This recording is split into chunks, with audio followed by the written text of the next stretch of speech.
오늘 말씀의 제목은 흔들리는 세상, 흔들리지 않는 성도입니다.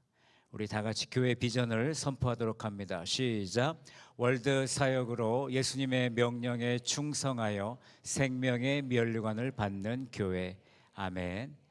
우리 이 비전이 주님의 뜻 가운데 온전히 이루어지기를 간절히 바랍니다.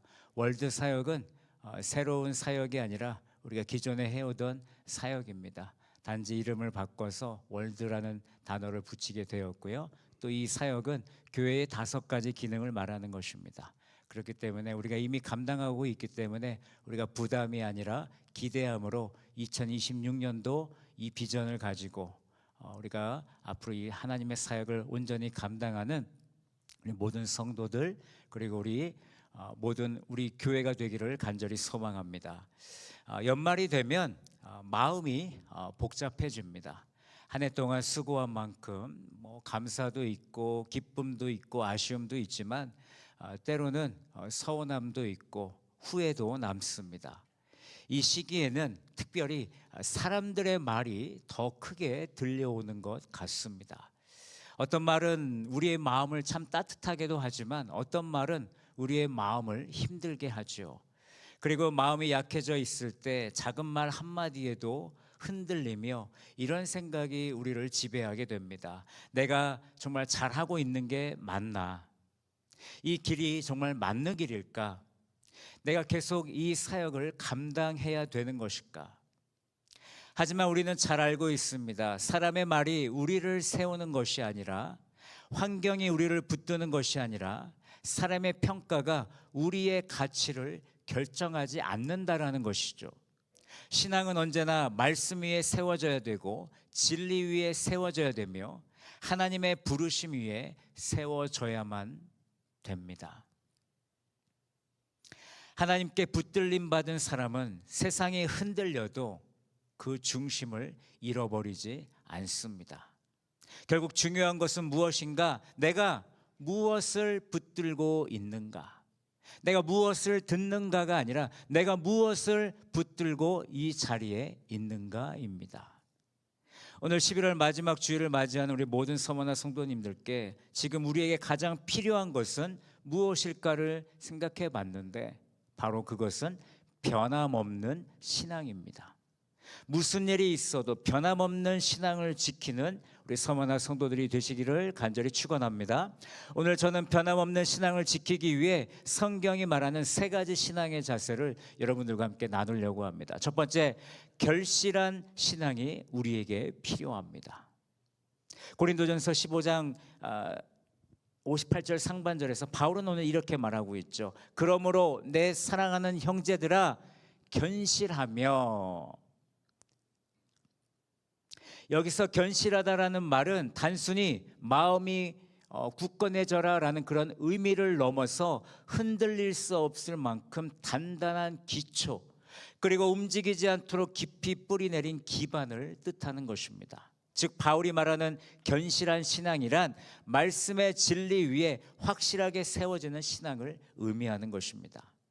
여러분, 당시 고린도 교회 안에는요, 부활이 없다라고 말하는 성도들이 있었습니다. 거짓된 가르침이 퍼진 것이죠. 헬라 철학의 영향을 받아서 육체의 부활을 부정하는 그런 사상이 교회 안에 있었다라는 것입니다.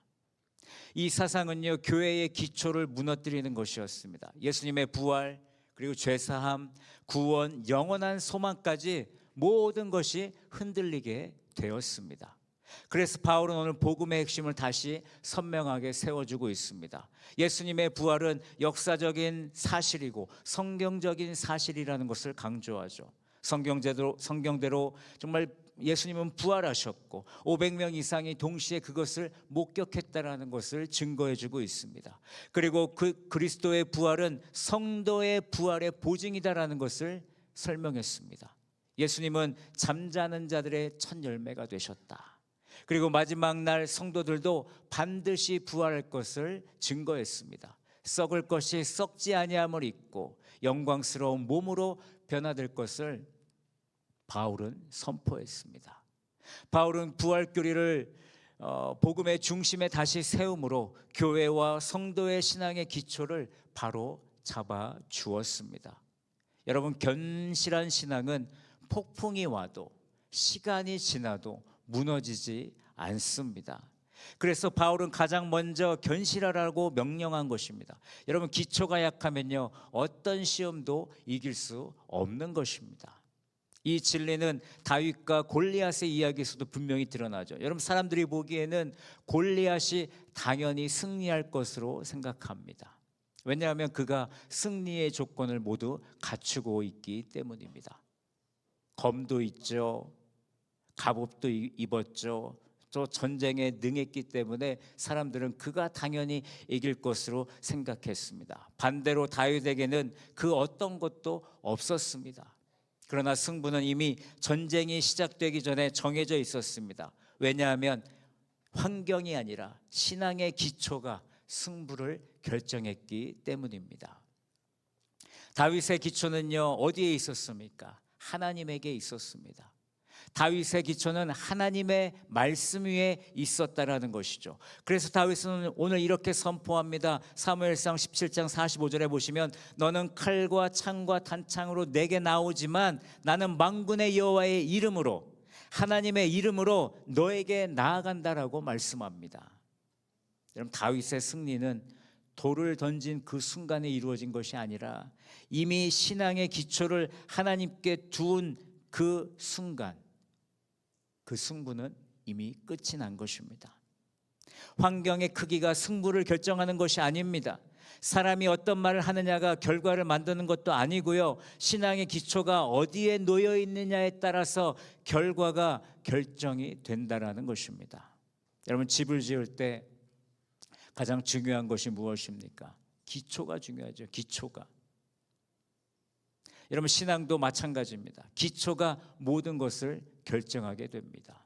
외관이 화려해도, 재료가 아무리 좋아도, 장식이 아무리 아름다워도 기초가 약하면 여러분, 비바람 앞에 무너지게 되어 있습니다. 반대로 기초가 튼튼하면 시간이 지나도 변하지 않고 위험 속에서도, 어떠한 위험 속에서도 버텨낼 수 있는 것입니다.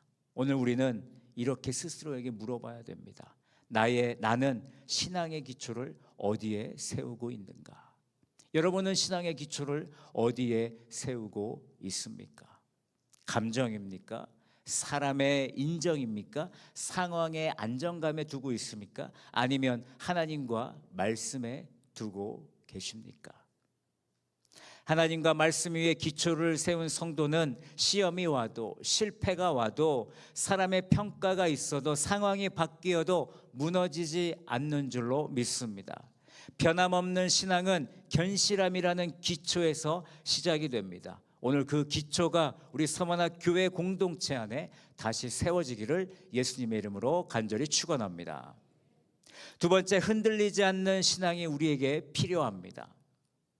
신앙의 기초가 단단해졌다라면 다음으로 우리에게 필요한 것은 흔들림이 있어도 믿음의 방향을 지키는 그런 흔들림이 없는 신앙입니다. 그래서 바울은 견실하라에 이어서 곧바로 흔들리지 말라라고 경고합니다. 본문에서 흔들리지 말라라는 말은 흔들리지 않는 상황을 말하는 것이 아니라 흔들리는 상황 속에서도 자리를 지키는 태도를 말하는 것입니다.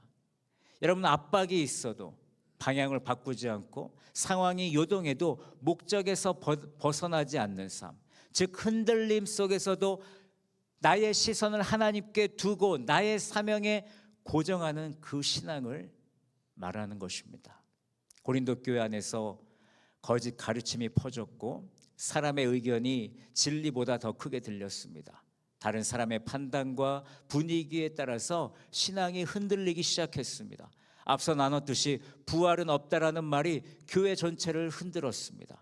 그래서 바울은 사람의 말이 아니라 부활의 진리 위에 신앙을 세우라고 명령한 것입니다. 여러분, 고린도 교회가 흔들리는 이유는 단순합니다. 말씀이 기준이 아니라 사람이 기준이 되었기 때문에 고린도 교회는 흔들렸던 것입니다. 오늘날도 마찬가지죠. 사람의 말이 아니라 하나님의 말씀을 바라볼 때 흔들리지 않는 신앙을 우리가 가질 수 있다는 것입니다. 하지만 우리의 현실은 어떻습니까? 때로는 하나님보다, 공동체의 방향보다 사람의 평가와 분위기를 더 크게 들을 때가 있습니다. 그 순간 우리의 마음은 사명에서 벗어나기 시작하며 흔들리기 시작하는 것이죠. 여러분, 이 말씀을 제가 준비하는데 큐티 본문이 떠올려지더라고요. 느헤미야와 도비야. 느헤미야 6장에서는요, 느헤미야는 예루살렘 성벽 재건이라는 사명을 향해서 한 걸음 한 걸음 나아가고 있었습니다. 그때 사탄은 느헤미야의 원수들을 통해서 흔드는 말을 끊임없이 퍼붓기 시작하죠. 특별히 그들이 이렇게 말합니다. 잠시 내려와서 이야기 좀 하자. 정말 부드러운 제안처럼 보였지만 잠시 이야기하자는 것은 잠시 만나서 느헤미야를 해치겠다라는 뜻이, 의미가, 그들의 목적이 그 안에 담겨 있었다라는 것입니다. 느헤미야는 자리를 벗어나지 않았습니다. 그의 사명을 멈추지 않았습니다. 그는 단호하게 거절합니다. 느헤미야 6장 3절 말씀에 내가 이제 큰 역사를 하니 내려가지 못하겠노라. 어찌하여 역사를 중지하게 하고 너희에게로 내려가겠느냐라고 응답하고 있습니다. 여러분, 흔들림 속에서도 느헤미야는요, 사명의 방향을 바꾸지 않았다라는 거예요. 자신이 무슨 일을 해야 되는지를 분명히 알고 있었다라는 것입니다. 수많은 영적 공격 앞에서 그는 이렇게 기도했습니다. 느헤미야 6장 9절에 이제 내 손을 힘있게 하옵소서. 흔들림 없는 신앙은요, 흔들림이 없는 삶이 아니라 흔들리는 순간마다 하나님을 더 의지하는 사람입니다. 그 사람이 바로 여러분들이 되기를 간절히 소망합니다. 특히 도비야를 보게 되면 도비야는 흔들림이 무엇인지를 선명하게 보여주는 사람이죠. 도비야는 유대 귀족들에게 여러분 좋은 사람으로 인정받았어요. 사람들은 그를 칭찬했습니다. 그러나 그의 내면과 행동은 완전히 달랐는데 그 귀족들이 그것을 몰라본 것이죠. 도비야는 성벽 재건을 끈질기게 방해했고 소문과 협박과 심리전을 사용해서 느헤미야를 흔들어 댔습니다. 그런데 느헤미야는 도비야가 누군지 분명히 알았습니다. 그래서 사람의 평가가 아니라, 사람의 평가를 도비야를 바라본 것이 아니라 사명의 방향을 기준으로 삼아서 도비야를 바라보았던 것이었습니다. 그렇기 때문에 느헤미야는 도비야와 함께하지 않았던 것이죠. 여러분, 흔들리지 않는 신앙이란 무엇입니까? 하나님이 맡기신 일에 집중하는 신앙입니다. 사명을 멈추게 하는 것이 있다라면 단호하게 거절할 수 있는 그 신앙이 바로 흔들림 없는 신앙인 줄로 믿습니다. 여러분, 마라톤 선수를 생각해 보십시오. 뛰는 선수가 무엇을 바라보고 뛰겠습니까? 결승점을 바라보면서 뛰겠죠. 그런데 이 선수가 결승점을 바라보지 않고 누가 나를 응원해 주나 하면서 옆에를 보는 거예요. 누가 나를 응원해 주려고 왔는가 보면서 그 결승점을 바라보지 않고 좌우를 살펴본다라면 여러분, 그 달리기가 어떻게 되겠습니까? 신앙도 똑같습니다. 사람의 말을 바라보면 마음이 흔들리고요, 상황을 바라보면 방향이 흐려지고 감정을 바라보면 우리의 믿음이 약해진다라는 것입니다. 하지만 하나님과 사명을 바라볼 때 흔들리는 상황 속에서도 우리의 믿음의 방향은 잃어버리지 않고 내가 가야 될 올바른 길을 걷게 된다라는 것이죠. 오늘 성도님들 한 분 한 분에게 묻습니다. 내 시선은 지금 어디를 바라보고 있는가? 여러분의 시선은 지금 무엇을 바라보고 있고 어디를 바라보고 있습니까? 흔들림 없는 신앙은요, 흔들림 없는 삶이 아니라 흔들림 속에서도 하나님과 그 사명을 온전히 바라보는, 그것을 고정하는 삶인 줄로 믿으시기 바랍니다. 사람의 인정보다 하나님께 맡기시기 바랍니다. 환경의 소리보다 하나님의 말씀의 소리를 더욱더 집중하시기 바랍니다. 그런 성도는 흔들릴 수는 있어도 무너지지는 않는다라는 것입니다. 사랑하는 성도 여러분, 우리의 신앙생활에는 흔들림이 계속됩니다. 앞으로도 여러분들의 신앙생활 가운데 끊임없는 흔들림이 있을 것입니다. 그러나 그 흔들림 속에서 하나님이 주신 방향이 무엇인지를 분명히 알고 그 방향을 붙잡는 저와 여러분이 되기를 간절히 소망합니다. 그분이 맡기신 자리를 끝까지 지키는 성도가 되시기를 예수님의 이름으로 간절히 축원합니다. 마지막으로 주의 일에 더욱 힘쓰는 신앙이 필요합니다. 여러분, 견실한 신앙의 기초가 세워지고 흔들림 속에서도 믿음의 방향을 지켰다라면 신앙은 멈추는 단계에서 머무르는 것이 아니라 이제는 전진하는 단계로 나아가야 됩니다. 그래서 바울은 마지막으로 오늘 이렇게 권면하고 있습니다. 항상 주의 일에 더욱 힘쓰는 자들이 되라. 신앙의 목표는요, 머물러 있는 것이 아닙니다. 성장하며 앞으로 나아가야 되는 것입니다. 오늘 본문에서 더욱 힘쓰라라는 이 말은요, 지금보다 한 걸음 더 경계를 넘어 풍성함으로 나아가라는 그런 의미가 담겨 있는 거예요. 즉 바울은 부활의 진리를 붙든 사람은 시간이 갈수록 주님의 일에 더 힘쓰게 되고 열매를 더욱 풍성해 열매를 맺는 그 풍성함을 얻게 된다라는 것을, 신앙의 그 원리를 말해주는 것입니다. 견실한 신앙의 기초 위에 또 흔들림 속에서도 방향을 지킨 성도는 자연스럽게 주님의 일에 더 깊어지고 열매를 맺는 신앙으로 나아가게 된다라는 것이죠. 여러분, 이 진리를 확인할 수 있는 말씀이 골로새서 1장 29절입니다. 우리 다 같이 이 말씀을 읽겠습니다. 시작.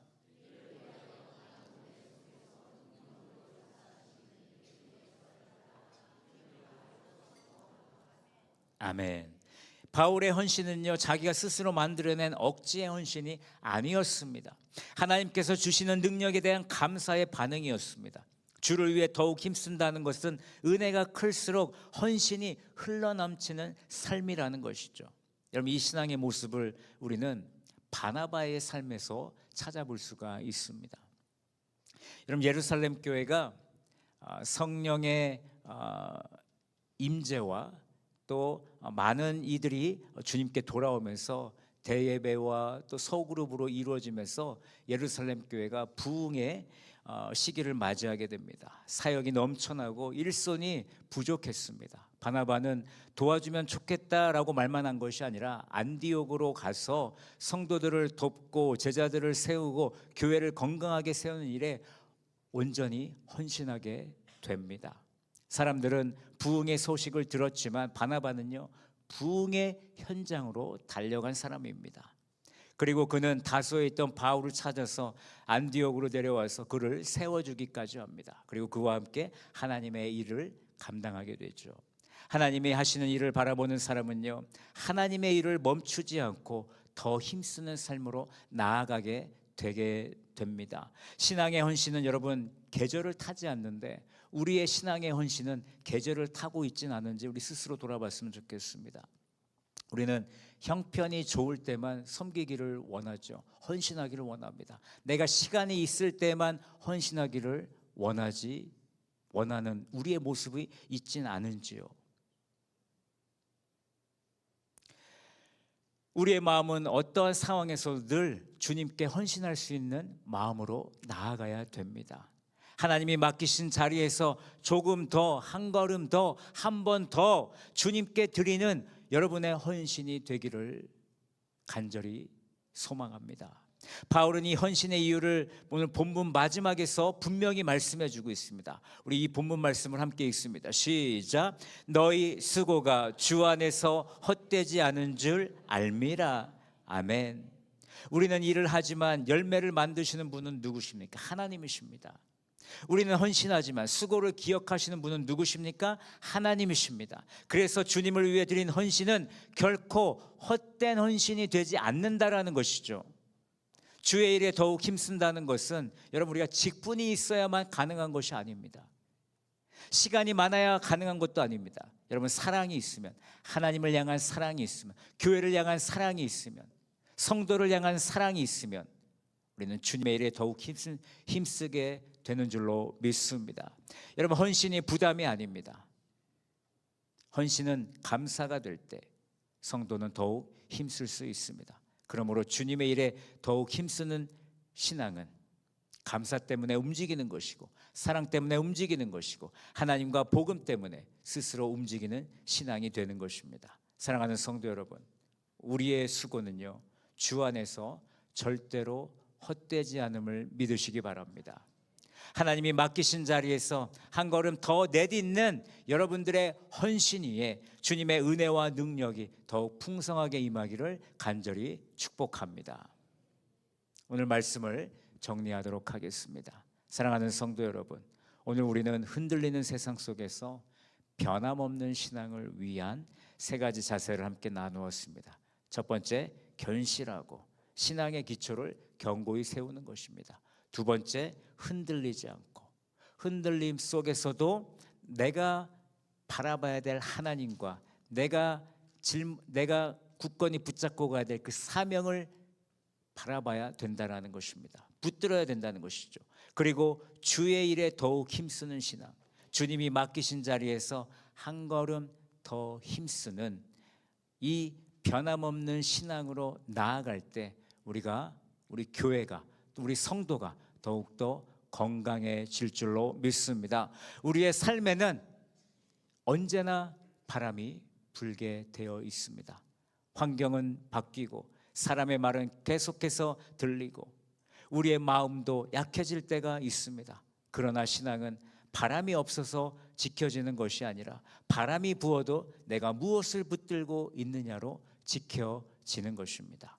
우리가 주님을 붙드는 힘으로 사는 것이 아니라 주님이 우리를 붙들고 계시기 때문에 우리는 무너지지 않고 우리에게 맡겨진 사명을 감당하며 우리의 신앙을 지키는 줄로 믿으시기 바랍니다. 그러므로 오늘 이 시간 말씀 앞에서 이렇게 결단하기를 원합니다.